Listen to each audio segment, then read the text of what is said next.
Welcome back to Northeast Current as we take a look at our Artistically Speaking segment in arts and culture around northeastern and central Pennsylvania. The holidays would not be complete without many, many things. The Christmas tree at Rockefeller, the J.C.'s Santa Parade in downtown Scranton, or a Christmas classic, It's a Wonderful Life. No, I'm not talking about seeing it 400 times on television this year.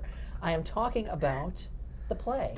In fact, the musical play, happening at Music Box Dinner Playhouse, directed by Jessica Werbin, starring John Schugard.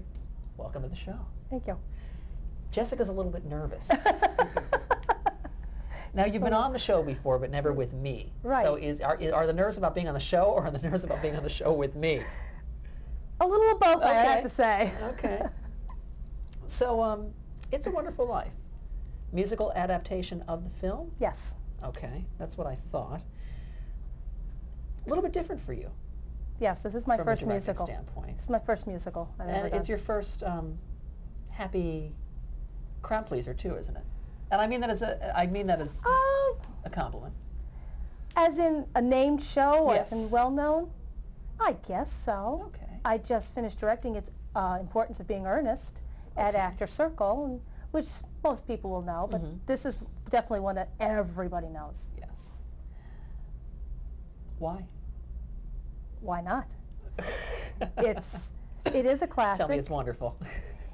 It is a lot of fun. I mean, doing a musical is much different from directing a straight show because you're not solely in control. You have your choreographer, you have your musical director, who all have a say in how it's going to look. So it's more a collaborative effort than just one person saying, this is how it's going to be. Who are the other people you're working with? I know Linda Houck is the musical director. My choreographer is Kevin Costley. Oh, okay. Oh, who's also starring as Clarence. Yes.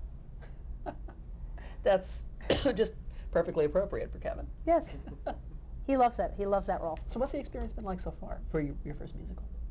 I like it. It is kind of nice to be able to sit back and not have to worry about every single thing. And working at Music Box is wonderful because they do, they have the people who do the sets, who do the costumes, who do everything. So all I have to do is direct. That's nice. And it is a very nice feeling. Really nice. So you've got a heck of a cast. I was looking over at the cast. I assume we actually have one of them with us, John Schugard, who is playing the leading role. The leading role in a musical, which, speaking of different, this is a little bit different for you. The question I have to ask, and I know it's a question that you don't want me to ask, but I'm going to ask it, is the classic scene in it. Mary, do you want the moon, Mary? Look at the moon. Yes, in fact, that scene is in there. But you're not doing the Jimmy Stewart voice.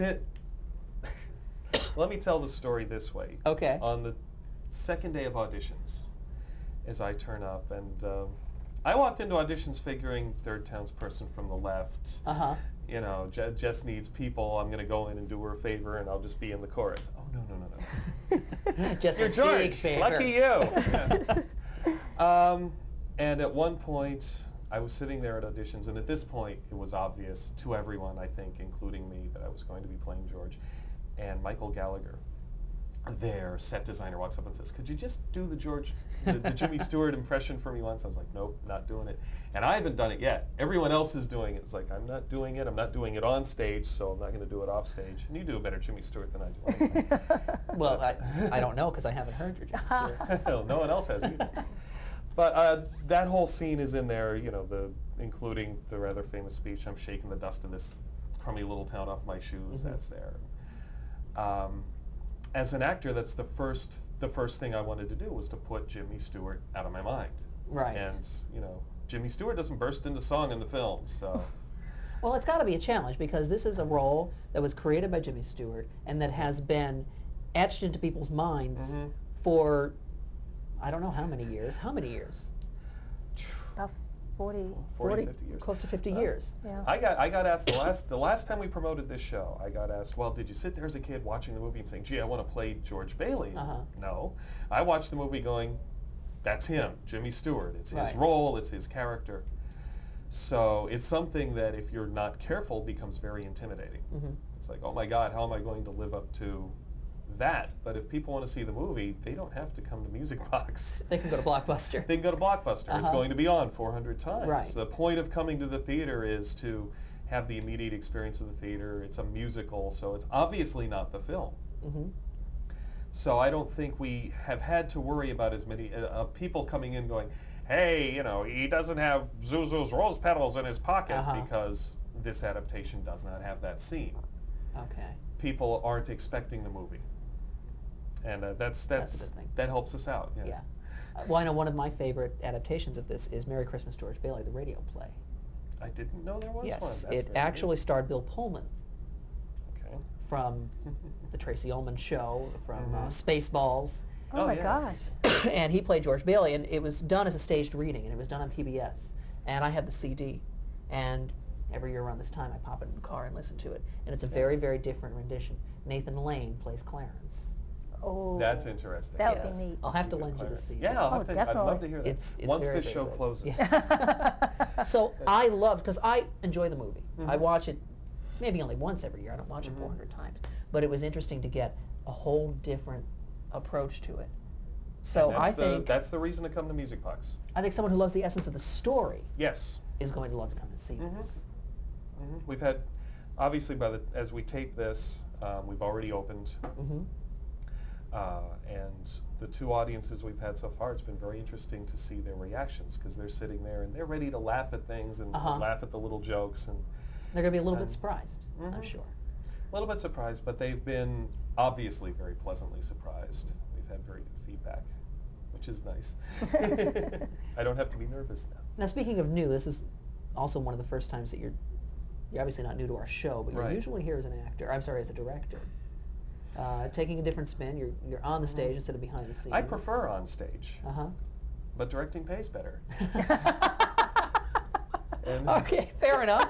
let's be very blunt. No, but I prefer going on stage, and this was, from an actor's point of view, this is very intriguing to go and revisit a role that is so well known, and to put your own spin on it. Yeah. And is this the first time for both of you at Music Box? Yes. Not me. Oh, not for her. As a Okay. director. As a director, yes, Okay. but not as an actor. You've worked on the stage there before. Yes. What have you done? I've done, oh my gosh, several. I did It's a Wonderful Life, the musical, the first time they did it, Okay. several years And ago. you were? Mrs. Hatch, Mrs. Hatch. Mary Hatch's mom. Oh, okay. And I've done Hello, Dolly. She's not a cast list. Yes, she No, is. she's not.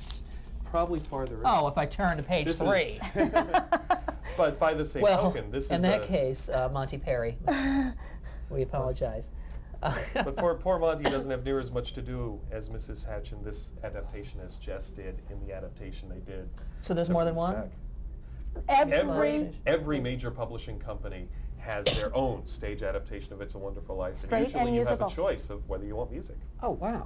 I didn't realize that it had Yes. been that widely done. mhm. Is it- Everybody is- has one. It's not in the public domain, is it? No. Okay. Didn't the movie just come into the public domain? That's a whole different. Yeah. Well, I thought maybe that would But be these why. adaptations, the adaptation we're doing is from, I think it's 2000.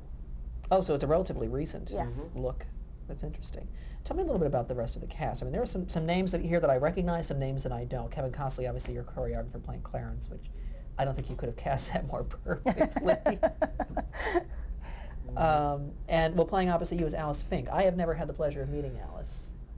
This is the first time I have worked with Alice Fink. Primarily because she does almost exclusively musicals, and I don't. You do almost exclusively Yeah, non-musicals. I very rarely do musicals. What was the last musical you did? The Fantastics, 4 years ago, when I was Oh. supposed to be your father. That's right. Until Don't ask. That's a whole other show. sure is. Yeah. And I haven't done one since then. I spent half this rehearsal period learning to sing again. Because there's a big difference when you're on a stage, you need to sing out. Uh-huh.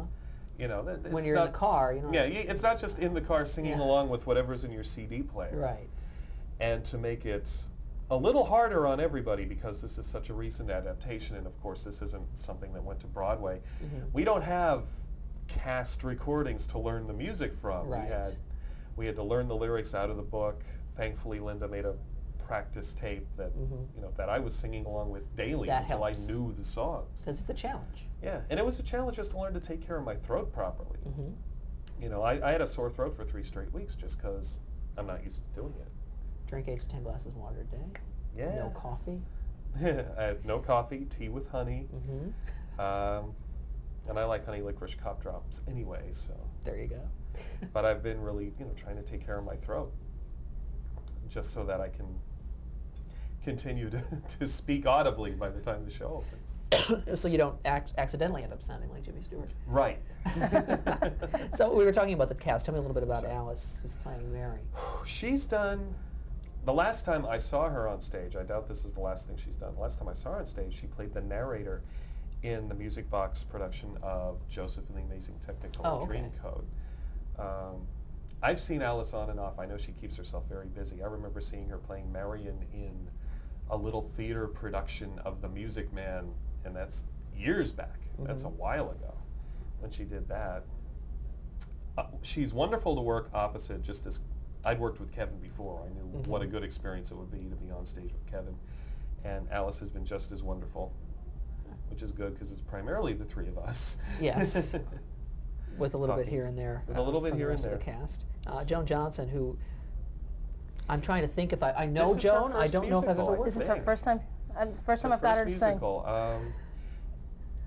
It might be her most recent press is from the locally produced film Old Finger, that was like screened at Diva for an audience of about 100, where Joan played the lead for this. I don't know. I haven't seen it. Okay. It's very, very silly film, and she did V-Day 2 years ago when V-Day was at Diva. Anyway, It's a Wonderful Life, based on the classic film by Frank Capra. It's happening, well, from here forward, December 4, 5, 6, 7, 11, 12, 13, 14, 18, 19, 20. Didn't get that? Call 283-2195 or log on to musicbox.org for more information. It's a dinner and the show, Yes. correct? Yes. A lovely buffet dinner. from A what I buffet dinner, understand. yes. And there is also show-only tickets. You do not have to come for dinner if you do not want to. Okay. So you can just pop in a little bit later and just Come catch about, the show and have come it. about plug the 7:30. fifth while we're at it?